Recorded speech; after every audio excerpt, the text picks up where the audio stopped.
Quand vous avez une pépinière et que vous avez un beau jardin, vous avez un beau terreau, quoi qu'il arrive, vous en aurez des stars. Ce qu'on sait faire, nous, c'est de donner la possibilité à ces jeunes de s'exposer et de devenir des stars. Il y aura du mouvement. J'ai décidé de trahir l'équipe Voirin et d'aller dans l'équipe Fernand.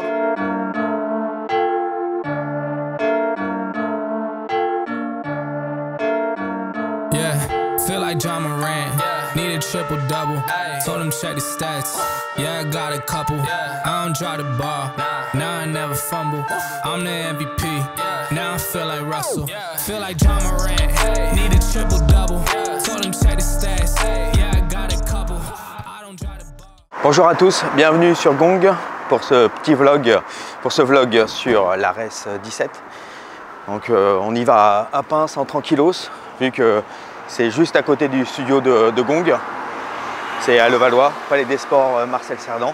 Retour de la RES quoi, après quelques mois d'absence. Et il y a le combat principal qui a sauté. Baki a raté la pesée d'1 kilo. Il n'y a pas eu de négociation possible. Enfin, Clint Kammer ne voulait pas combattre sans la ceinture. C'est arrivé à Khabib pour un titre au moins une fois déjà. C'est arrivé il n'y a pas si longtemps à Chimaev. Donc vous voyez, au plus haut niveau, dans les plus grandes orgas, ça arrive. Donc bon, à ma connaissance, c'est la première fois que ça arrive à Baki. C'est un supplice, hein, c'est une torture, hein, cette histoire de cutting. Donc on reviendra dessus encore plusieurs fois. Ça devrait être interdit, illégal. Donc bon, voilà, un peu de tempérance là-dessus, s'il vous plaît, les amis. Du coup, le co-main event a été propulsé en main event. C'est le combat pour... alors c'est une autre ceinture, là c'est la ceinture des moins de 61 kg et c'est entre Aboubakar Younousov qui est à 3-0 mais qui est un co-main event qui est propulsé en main event. En face c'est Moustapha Ida qui lui est à 10-2, donc ça reste pour les grincheux aussi qui se plaignent de ne pas avoir Baki, ça reste un beau titre et la carte aussi est complété par un combat féminin de première, franchement, en moins de 57 kg. Un beau combat entre la jeunesse et l'expérience. Alors la jeunesse, c'est Alexandra Tekena, qu'on a déjà reçu sur Gong en podcast, et Yoni Raza Fiarison, qui est de la team Konyam. On arrive au palais Marcel Cerdan. Bon, en tout cas, il y a du monde. Hein. Il y a du monde et apparemment tout le monde n'est pas rentré. Donc, on va vous faire voir ça. Parce que oui, la grande question, l'enjeu, c'est de savoir si les gens sont quand même venus et n'ont pas annulé avec toutes les, vous savez, les assurances annulation et tout. Alors, qui est venu, qui a annulé et comment le Palais des Sports sera rempli. On se pose.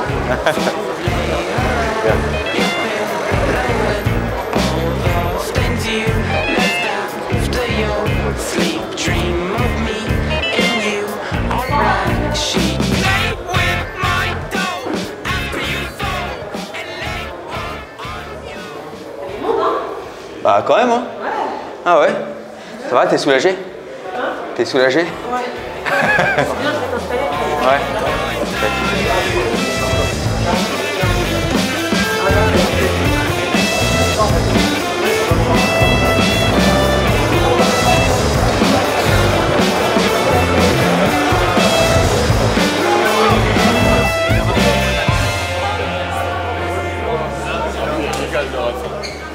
Triste, vous avez versé une larme ou pas pour Baki? On est tous venus voir Baki.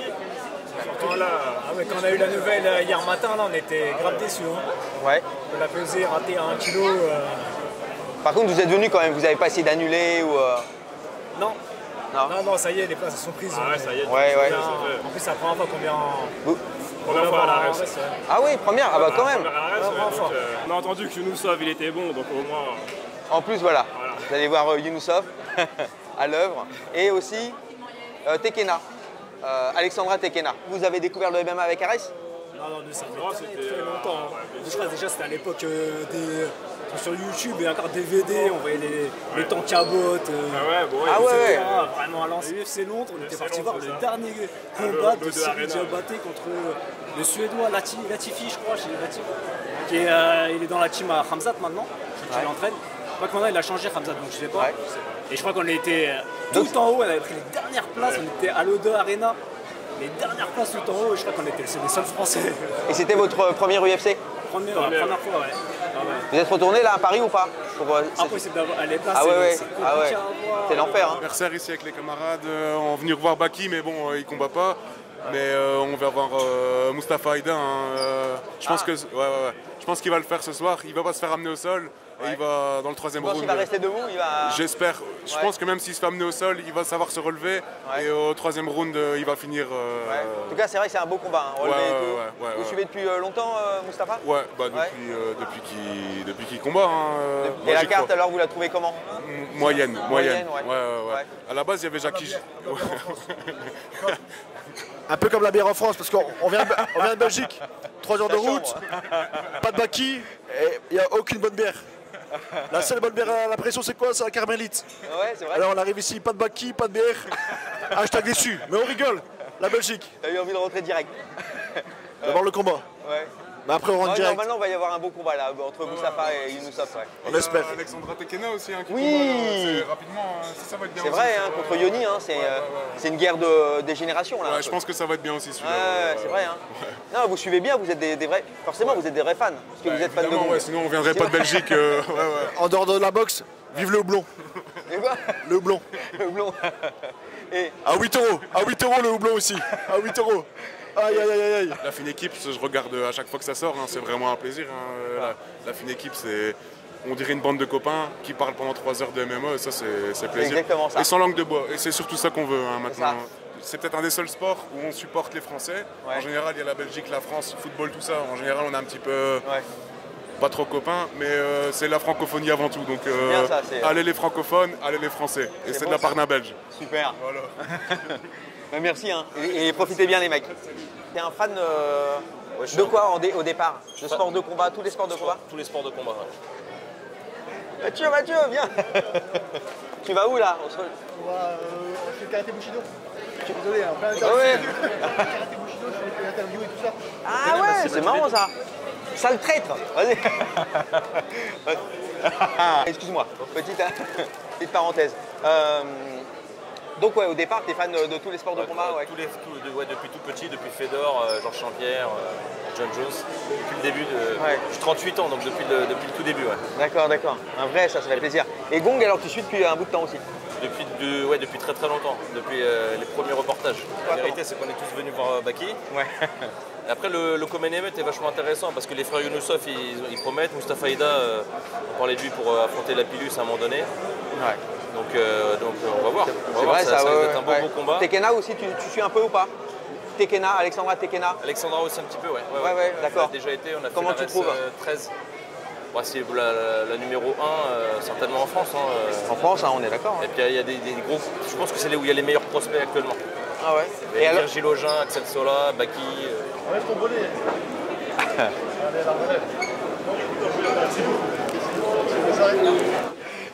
J'ai décidé de trahir l'équipe Voirin et d'aller dans l'équipe Fernand Lopez. J'ai impatient de voir le combat de Baki. D'accord. Je suis super impatient. La hype, elle est là. Je pense qu'il peut se passer quelque chose de spécial durant le combat. Ouais. Même avant le combat. Il a travaillé le mode fantôme, le mode ninja. Non, sérieusement, je suis dégoûté. C'est un combat que j'attendais beaucoup. Parce que c'est le gars en face, Félix Kilkamer, super balèze. C'était un vrai test. C'est un mec qui aurait certainement fini à l'UFC. Donc à mon avis, c'était vraiment un bon step-up pour Baki. C'est dommage que le combat n'ait pas pu se faire. Ouais, c'est vrai. Partir mise, normalement, c'est au prochain. Partir mise en décembre. Ouais, donc ça va être une sacrée carte. C'est top. Parce que dans mes souvenirs, il y aura Axel Sola contre Virgil Augin, c'est pas ça? Non, t'auras Sola contre le frère justement de Younoussov. Oui, putain, j'ai tout mélangé. En fait. Et t'as Shigemoto de la Suisse avec qui on s'est entraîné, où t'avais suivi les amis. La petite bagarre avec Benoît, qui affrontera Virgil Augin, c'est ça. Donc là, ça va faire du coup un troisième combat intéressant avec le. Je connais pas le reste de la carte. Avec. Alors attends, j'ai un sujet là pour toi à chaud. Le Baki, il a loupé sa pesée, 1 kilo. Qu'est-ce que tu penses de ça? Je sais pas dans le camp, je sais pas s'il a déjà fait beaucoup de cutting, je sais pas son poids de base, donc je peux pas me permettre de critiquer. Voilà. Après ouais, 1,1 kg, c'est quand même beaucoup, c'est quand même assez balèze. Voilà. Moi ça m'est déjà arrivé une fois de louper la pesée, pareil, c'était pas 1,1 kg et c'était dans des conditions particulières. Mais qui suis-je pour critiquer? Est-ce qu'on est d'accord sur le fait que même au meilleur, ça peut arriver de louper une pesée? En réalité, ça arrive très rarement. C'est arrivé à des mecs comme Khabib, Chimaev, c'est arrivé à ces gens-là, mais ils ont eu des soucis de santé critiques qui ont fait qu'ils ont dû arrêter le cutting. Là, je pense pas que Baki ait eu des soucis de santé critiques. Il me semble que c'est juste qu'il avait arrêté de suer de ce que j'avais entendu. Enfin, je sais pas, il suffit qu'il y ait une erreur dans le protocole pour que la machine elle s'emballe et que ce soit plus compliqué de cutter. Ça va très très vite les erreurs, donc à mon avis il y a une petite erreur dans le protocole et derrière après trop dur à rattraper, je pense. Tu connaissais l'Ares un peu ou pas? Il me semble que j'étais déjà venu une fois, il y a longtemps, oui, pour un combat de Shigemoto justement aussi, qui avait gagné. J'étais venu une fois et là c'est la deuxième fois, donc on verra si ça. Parce que monsieur est un peu traître quand même, parce que tu es sur l'hexagone quelque part. Ouais, mais il faut aller voir un peu la concurrence, comment ça. C'est vrai en plus. Et alors, l'hexagone là c'est quand? T'as une date ou pas pour ouais, donc la date elle vient juste d'être annoncée. Le prochain combat c'est le 10 février à Dijon pour l'hexagone, pour la ceinture. Donc soyez présents, ça va être une belle guerre. Et c'est dommage, c'est un duel franco-français. C'est pas le truc que je préfère. C'est contre qui? Ce sera un duel relevé ou pas? Parce que Dijon, moutarde, relevé, non? Alors il me semble qu'ils ont arrêté la fabrication de la moutarde de Dijon à Dijon en plus. Ah ouais? Donc la seule vraiment attraction touristique de Dijon, c'est terminé. En fait Dijon, putain, l'arnaque. Il va falloir qu'on mette du MMA, que le MMA ça devienne la mode à Dijon, puisqu'il n'y a plus de spécialité à Dijon en fait. On a vu Greg MMA qui faisait la promo, puisque tu avais un petit open workout, conférence de presse pour parler du prochain combat de Greg. À savoir que Ibra ne combattra pas tout de suite. Non, on m'a dit que ça va prendre un petit peu de temps encore. C'est son choix d'être bien prêt avant son premier combat. Je pense pas contre Greg, son premier combat ne sera pas contre Greg. Je pense que Ibra il est un petit peu perfectionniste, il a vraiment envie d'arriver, de faire une vraie performance. Il n'est pas venu ici juste faire du tourisme. Il a envie d'arriver avec des bonnes compétences, pas juste arriver, faire un combat parce qu'il faut faire. Et terminé, à mon avis, il a vraiment envie de performer. Après, j'espère que Greg, il va arriver sur ses 70 ans. De toute façon, on se revoit très bientôt. Exactement. Hein, t'es un pensionnaire un peu, donc... je pense que je vais prendre une deuxième maison pas loin de chez toi, comme ça ira plus vite pour faire les vidéos.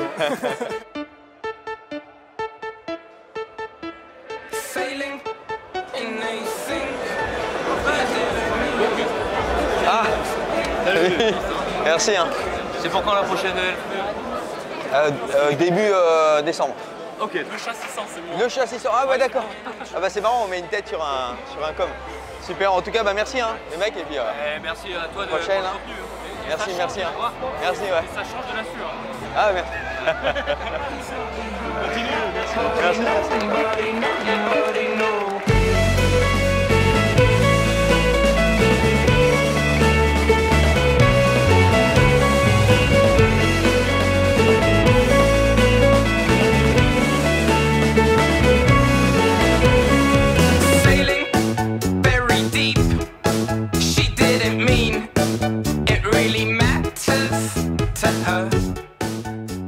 Ils sont où alors les combattants de ce soir là?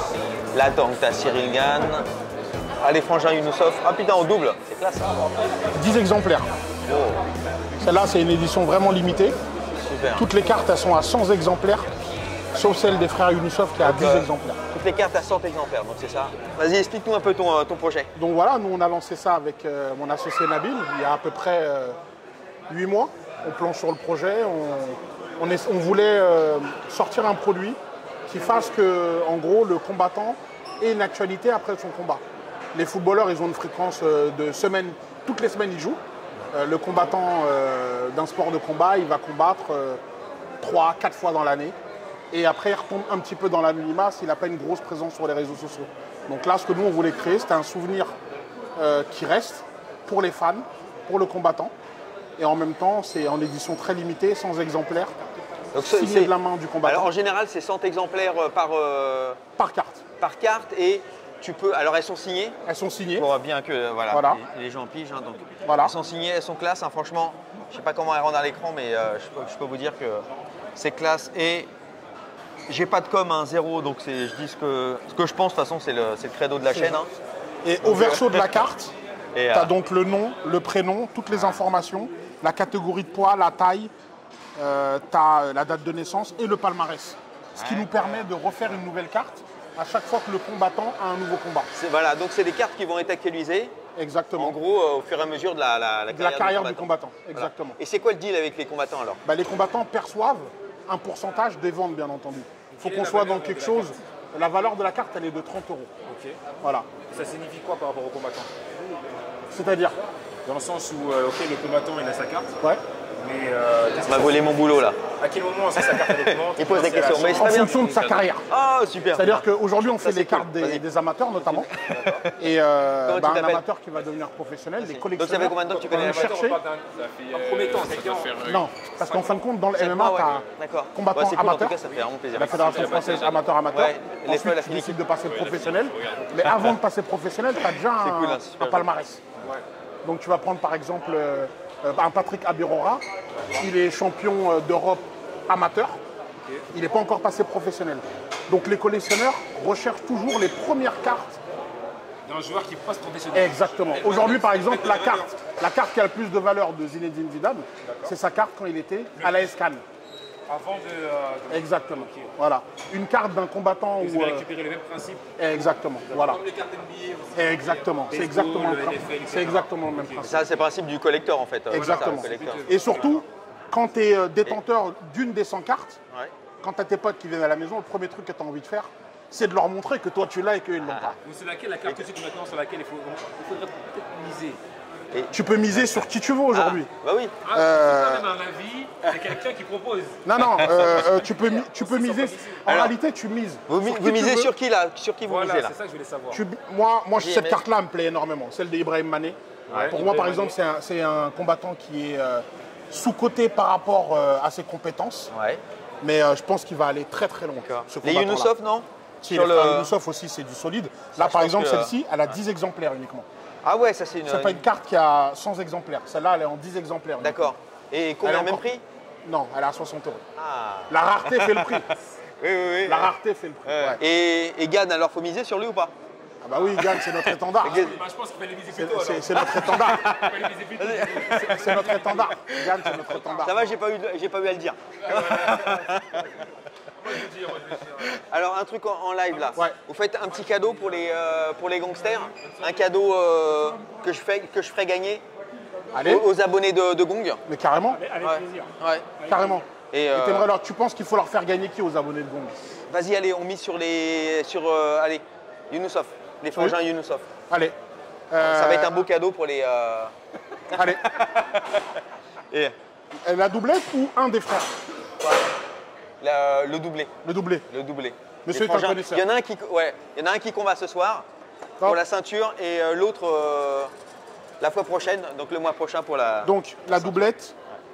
Bon, voilà. C'est pour les gangsters, donc la carte numéro 10. On va faire un jeu concours pour ça. La carte numéro 10. Carte numéro 10. C'est une carte assez exceptionnelle. C'est celle qui ferme la série. Voilà. Ouais, d'accord. Génial. Franchement, merci. 10 exemplaires et c'est celle qui ferme la série, regarde. Ici elle est limitée à 10. Ouais, super. Et c'est la 10e. Regarde le verso. Bah franchement, c'est un beau cadeau. Hein. Je suis même presque deg de ne pas la garder pour moi. Mais c'est pas grave, de toute façon. Et bon, merci. Bon, les gangsters, c'est pour vous. Voilà les amis, j'ai ça. Ah, c'est un trésor qu'on va vous faire gagner bientôt grâce à ces messieurs. Donc, merci la team, merci du soutien, de la force que vous nous donnez. Et vive le MMA français. On va tout déboîter, c'est que le début.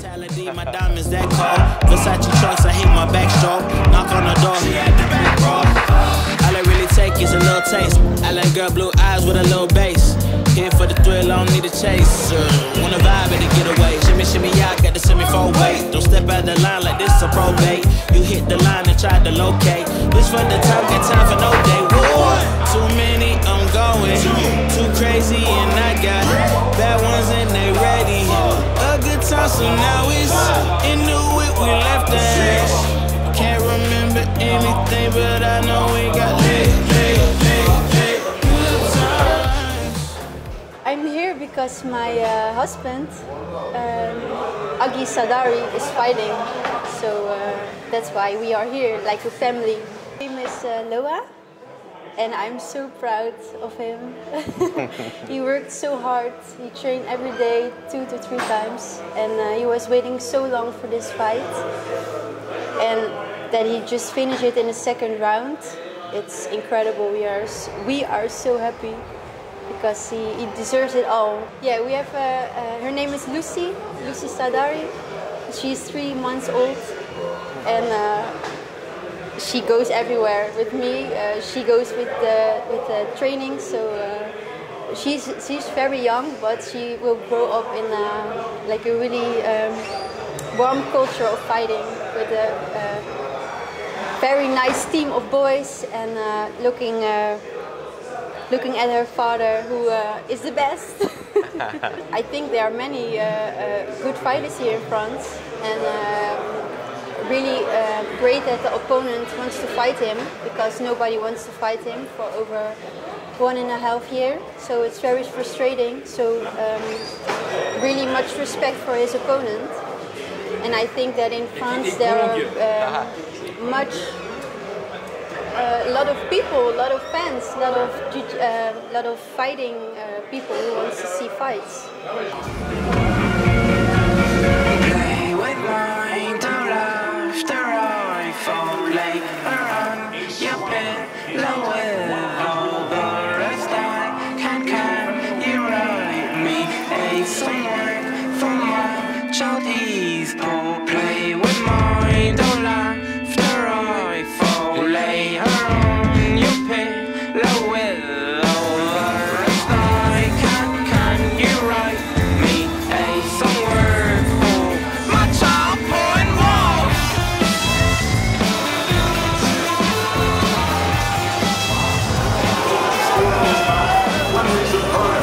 Vito Paolillo and Nafo Loati, the Reform Weight Championship.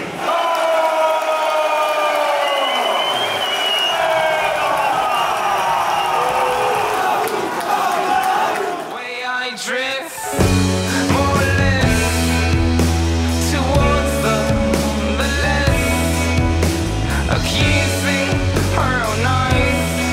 She can't see nobody but herself. She won't agree, but no, there is nothing to agree about. Le vrai champion Nasruddin Imamov, Hamza Chimaev, et je voulais donner un force à mon frère Baïsangour. Baïsangour, c'était toi, tu dois aller. On va commencer cette conférence avec Fernand qui va nous donner d'abord les entrées de la soirée et suivi des bonus de la soirée aussi. On a 2800 spectateurs. C'est sold out. Younoussov qui a l'agressivité, donc ce qu'on appelle le bonus offensif sur Twitter, et qui a le chaos de la soirée. Baïsangour, il est dur au mal et il est tombé dans les paumes 2 fois. Et donc du coup, lui, il voulait combattre. Sa famille et moi, on a décidé qu'on ne le faisait pas combattre. Et je suis quasiment sûr que sur Ares 18, le 15 décembre, ici même, on aura Baki versus Klingama. Le suivant pour Abou, c'est forcément Peña, qui est le champion incontesté. Là, c'est une ceinture intérimaire. Et donc, si Peña veut bien, il fera la défense de ceinture. Mais s'il n'est pas prêt, Abou fera la ceinture avec quelqu'un, je ne sais pas encore qui, on a quelques réserves, mais pour le moment c'est Peña. Le combat entre Peña et Abou devrait avoir lieu sur le début 2024. Le prochain événement s'est fait ici, le 15 décembre, on est ici, et ensuite on repart sur la nouvelle salle, la Didas, faire un voyage en province. Sur 2024, on a une dizaine de dates, 2 dates qui seront en circuit fermé, où il n'y aura pas de spectateurs. Juste pour la télévision. On vise avril et mai pour ces dates-là. À partir du moment où vous avez un socle solide, une famille solide, j'ai une famille extrêmement solide en termes d'amour, de soutien, et donc du coup ça vous rappelle toujours la réalité de dire ce qui se passe sur Twitter, c'est autre chose. Vous voyez là, vous étiez là dans la salle, c'est notre vie. Twitter, on vous donne l'impression que ça va s'écrouler. Sur Twitter, vous avez eu combien de demandes de remboursement, de plaintes, de machin, parce que...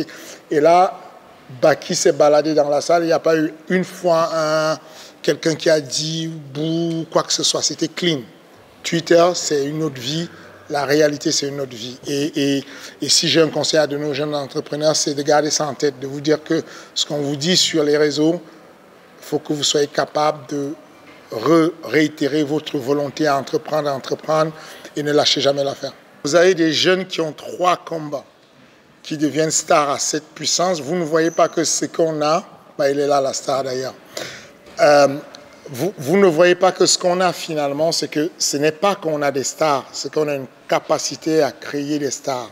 On a des jeunes qui arrivent. Abdoul était déjà quelqu'un de super, un très bon combattant, qui était au Brève, grosse organisation, mais pas tant de monde le connaissait. Il arrive sur Arès, il fait quelques combats mainstream. Tout le monde en parle et puis il peut faire son voyage.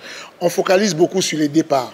Et on ne se rend pas compte que quand vous avez une pépinière et que vous avez un beau jardin, vous avez un beau terreau, quoi qu'il arrive, vous en aurez des stars. Ce qu'on sait faire, nous, c'est de donner la possibilité à ces jeunes de s'exposer et de devenir des stars.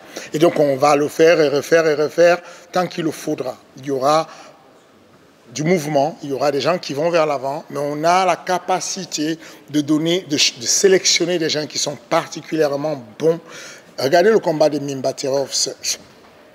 Vraiment, dans la catégorie, un jeune comme Mimbatirov, je le trouve extrêmement bon. Franchement, sa team, bravo, très bonne team.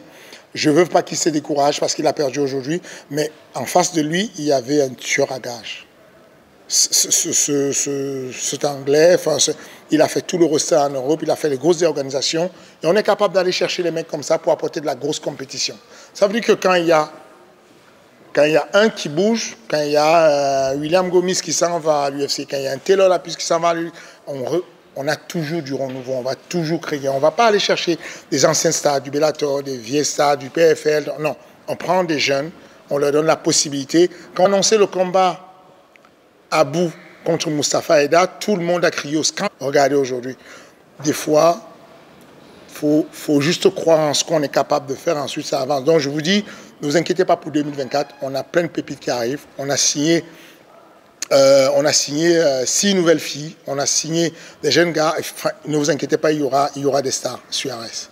À l'opposé de ce qu'ils le disent sans savoir ce qu'ils disent, nous on a des outils qui nous permettent de voir qui vend, qui ne vend pas. Aujourd'hui, on est capable en temps réel de dire combien de personnes étaient connectées sur UFC Fight Pass au moment où Tekena combattait. On est capable de dire exactement le nombre de déconnexions qu'il y a eu, le nombre de maintien de connexion qu'il y a eu. Donc on a des outils qui nous permettent de, quand on met des personnes un peu en avant ou moins en avant, ne vous posez pas la question. Il y a des gens, on a une team d'opération, ce sont des tueurs. Enfin vraiment, je profite de cette plateforme-là pour remercier mon équipe, de remercier Camille, remercier Guillaume Néel. Enfin, il y a des gens qui travaillent en douce, là, en back-office, qui font un travail exceptionnel. Donc, ce n'est pas un hasard. Les classements qu'on a, quand on a voulu mettre Tekena pour la ceinture et qu'elle le méritait, et qu'il y a tout le monde qui disait, mais non, on ne peut pas mettre Tekena pour la ceinture. Nous, on l'a mis parce qu'on pensait que là, elle avait quelque chose.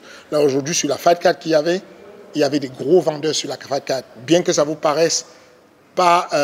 nous, on a des outils pour le voir. Voilà. Nous, la team de Segan, on n'est pas surpris puisque ça fait 2 mois qu'on sait que Cyril va combattre en mars. Donc, c'est prévu depuis. On le sait, et donc il s'entraîne depuis. Il accélère son apprentissage de sol, il accélère son apprentissage de la lutte, il perfectionne son striking. On n'a jamais eu autant, on a eu besoin de temps pour se développer, pour le développer, pour qu'il soit capable d'affronter le quatuor du classement et on est bien parti. Il s'entraîne à mort, il fait que ça, on ne fait que ça et voilà. L'adversaire, pour le moment non. Pas une fatalité, mais on n'est pas loin de ça. Enfin, c'est une quadrature du cercle. À partir du moment où il y a une personne qui fait le cutting, il y a tout le monde qui doit suivre. une seule personne qui fait le cutting, si tu ne le fais pas, tu te retrouves désavantagé. Donc, bien que je déplore ça, on a essayé tout. Pour les amateurs, on les pèse le même jour, mais pour les pros, c'est difficile pour l'organisation parce qu'aujourd'hui, pour vendre un combat, il y a la notion économique qui fait que pour vendre un combat, on a besoin de faire ce qu'on appelle la pesée cérémoniale. Et donc, il y a besoin d'un peu de temps qu'ils aient récupéré et qu'ils soient... Voilà, c'est complexe. Le véritable truc, c'est que petit à petit, chacun dans sa team doit prendre les bonnes décisions. S'il y a plusieurs fois la même personne qui n'arrive pas à faire le poids dans une KT, peut-être qu'il faut bouger. Là, aujourd'hui, c'était un accident. C'était un dos d'âne sur son parcours à Baïsancourt. Il a toujours fait le poids avec la même méthode et ça se passe très bien. Je pense qu'il y a de la métamorphose. Son métabolisme change. Il a 22 ans et à 22 ans, il y a encore des choses qui changent dans la morphologie. Et je pense que son morphotype a posé un problème et a surpris Nabil, son diététicien. Mais quoi qu'il en soit, moi je ne suis pas de ceux qui vont pointer du doigt ce qui n'a pas marché. Je vais pointer du doigt, je vais plutôt prendre une leçon en me disant bon, on a appris quelque chose, on a compris que le petit jeune a changé de morphotype et que la quantité d'eau qu'il était capable de perdre dans le temps qui lui était donné, il ne réussit pas à le faire. On va adapter la prochaine fois et ils auront le temps de changer. Voilà comment je vois les choses. Mais vraiment à grosse échelle, je ne sais pas comment résoudre la problématique. Le ONE FC l'a essayé, ça a été un échec, ça ne marche pas. L'UFC moniteur un peu, c'est compliqué. Donc c'est à chacun d'entre nous de juste prendre soin de nos athlètes et de penser à la santé d'abord. Mais William Gomis a re-signé avec l'UFC pour 4 nouveaux combats avec une belle augmentation financière et il fait son retour le 3 février. Je ne suis même pas sûr à 100% qu'il ne combatte pas en janvier parce que nous, sur Arès, on l'a prévu en février, mais on est en le PFL le veut pour de la longue durée, mais on s'est mis d'accord pour faire de la copromotion. Donc, Jordan Zebo va combattre sur les 2 événements. Il se porte très bien. Il a repris des entraînements. Il est très bien. C'est un choix pour lui de se mettre un peu en retrait, mais il se porte vraiment bien. Il a aidé sur la préparation de Wissem Agmouche, celui qui était le sparring principal, c'était Jordan Zebo. Je n'ai jamais été dans le coin de Jordan. Si on changeait ça, qu'est-ce qu'on dira? Fernand, il aime la lumière, il est venu montrer sa ganache où il y a le combat, il y a la lumière. Quoi qu'on fasse, vous aurez toujours des questions qui se posent. Donc, je vous le dis, il était archi bien préparé, il a été archi bien accompagné. On a été là tout le temps, j'ai été là-dessus. Toutes les soirées, on a fait des entraînements de nuit avec Jordan. Il n'y a pas un seul entraînement que j'ai loupé. Les garçons, vous ne voulez pas vous mettre sur les phrases?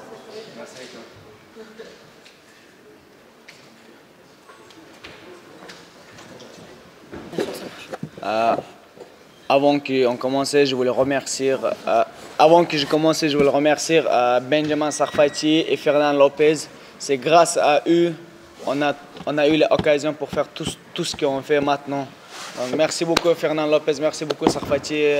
Je veux tout.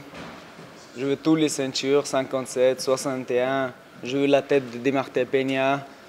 Donc je veux tous les bonus, tous les ceintures, ça doit être à moi. Les coups de coude que j'ai mis, on a travaillé ça avec mon coach Lopez, Fernand Lopez. Donc je pense que ça marchait la stratégie qu'il a mis. Voilà. Et ça n'a rien changé. Et ça n'a rien changé. Oui, ça me donne une motivation de ouf pour aller chercher la 2e ceinture parce qu'on avait un rêve qui s'est présenté très récemment quand on était annoncé pour la ceinture. On a dit qu'on veut faire une photo légendaire selon nous, mettre notre maman au milieu, une ceinture à un côté, l'autre, et là on est les plus fiers. Notre style à moi et à mon frère, c'est pas de gagner de décision. On n'est pas des gars qui restent 5 rounds avec notre adversaire. On est là toujours pour faire une finalisation. Et s'il faut rester 5-10 rounds, je ne pense pas que c'est un problème pour nous. Mustafa Aida, c'est un guerrier et quand lui il attaque, il est hyper fort. Donc là, notre stratégie, c'est avancer, toujours avancer, de ne pas laisser respirer. Le décès de notre frère, il est venu en plein camp de préparation. Donc c'était très difficile de se lever le matin à 9 h pour partir à l'entraînement alors que ta maman et toute la famille elle est en pleurs et tout. Et on voulait même annuler le combat. Et notre maman, elle disait, non, annulez pas le combat, il faut la gagner pour votre frère. Et on a fait tout pour la gagner. Cette ceinture-là, c'était la plus spéciale pour nous. Vous connaissez qu'il y a frère Younoussov, il y a que Turpal et moi, parce qu'on est des sportifs, mais on avait un troisième frère aussi. Mais Dieu l'a pris malheureusement. Voilà. Le travail c'était déjà fait, que Hamzat était là, c'était une motivation plus, c'était un bonus. Nasruddin et maman fait Hamzat Chimaya, c'était Baysangour aussi, Baysangour était toujours avec moi.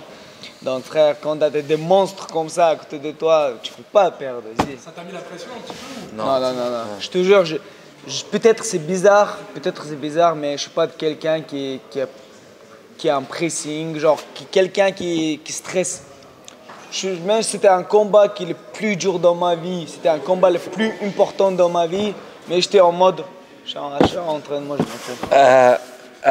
Abou, il ne stresse pas, c'est un bon stress, il réfléchit l'issue du combat et je peux vous garantir, depuis le début de sa carrière sportive et pas MMA en grappling, chaque fois quand il était sous pression, il était ceinture bleue, il combattait contre des ceintures noires. Moi-même, j'ai douté. Il rentrait, il sortait de trucs un truc incroyable. Et tout le monde disait waouh. En fait, je pense que c'est un bon stress que le motive pour le combat, qui reste focus pour le combat. Au début du premier round, je me fais amener. Je me prends un coup de coude qui m'ouvre le crâne et j'étais vraiment déstabilisé après ce coup. J'étais vraiment déstabilisé. Le game plan, c'était vraiment de bouger, de sortir et d'encaisser la pression et au fur et à mesure des rounds, mettre un peu plus de pression de ma part. Mais je pense que j'ai commencé trop doucement. Il faut savoir que moi, je fais ce sport, c'est vraiment une passion. J'aime être dans la cage, j'aime me battre. Et à part quand ça finit comme ça, mais c'est un sport que j'aime. Je ne fais pas ça pour l'argent, je ne fais pas ça pour la gloire, je ne fais pas ça pour les abonnés. Donc j'ai eu une défaite aujourd'hui, j'ai eu quand même pas mal de victoires dans ma carrière et je vais refaire comme toute ma vie, je vais repartir au charbon et recombattre.